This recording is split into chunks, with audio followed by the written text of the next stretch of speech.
Hi everyone, this video is on the tryptophan operon. Tryptophan is an amino acid that's necessary to make proteins, and it's not commonly found in the environment, so bacterial cells often have to synthesize it. So let's look at the components of this operon. There's a gene for the repressor called Trp, and this gene is always on. It is always expressing the mRNA and always expressing the repressor.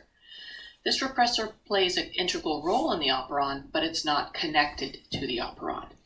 If we look at the actual operon, we have a promoter and we have an operator, which is a cis-acting site in between the promoter and the genes. And then we have all the genes involved in the operon, and they're all connected together. In this case, we have Trp E, D, C, B, and A. These all code for enzymes that are involved in the biosynthesis of tryptophan.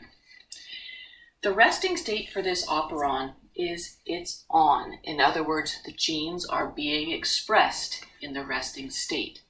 So, as I said, the Trp repressor is always being expressed. So that means the RNA polymerase can come along and read the gene and produce the mRNA, and then that mRNA codes for a repressor protein.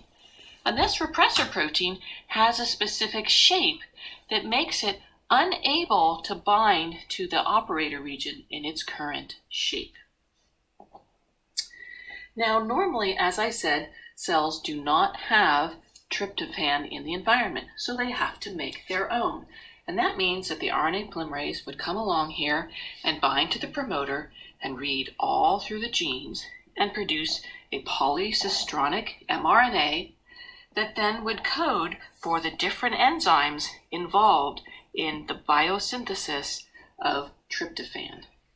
So sure enough, they'll make some tryptophan, and that tryptophan is instantly then used to build proteins because it's an integral amino acid in the synthesis of proteins.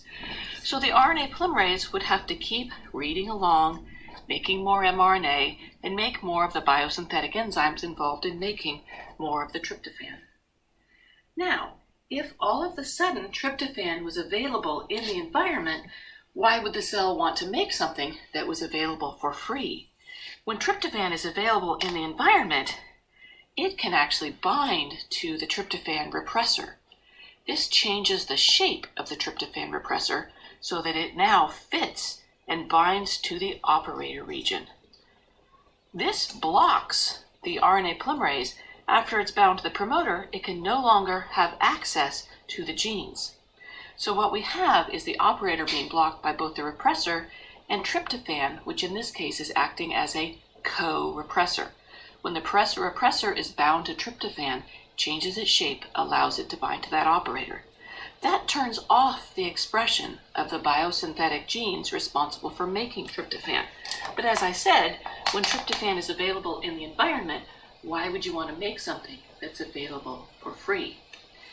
If at some point then all of the tryptophan in the environment gets used up to make proteins, and even the tryptophan that is operating as a co-repressor gets used up to make proteins by the cell, this repressor would then revert back to its original shape, which makes it unable to bind to that operator region. This would open up the promoter, and the RNA polymerase would be able to travel from the promoter through to the genes, and again, making an mRNA and making more of the biosynthetic enzymes. So in this way, this is a self-regulating system. When there is tryptophan in the environment, the operator is off because the cell doesn't want to expend energy making something it can get for free.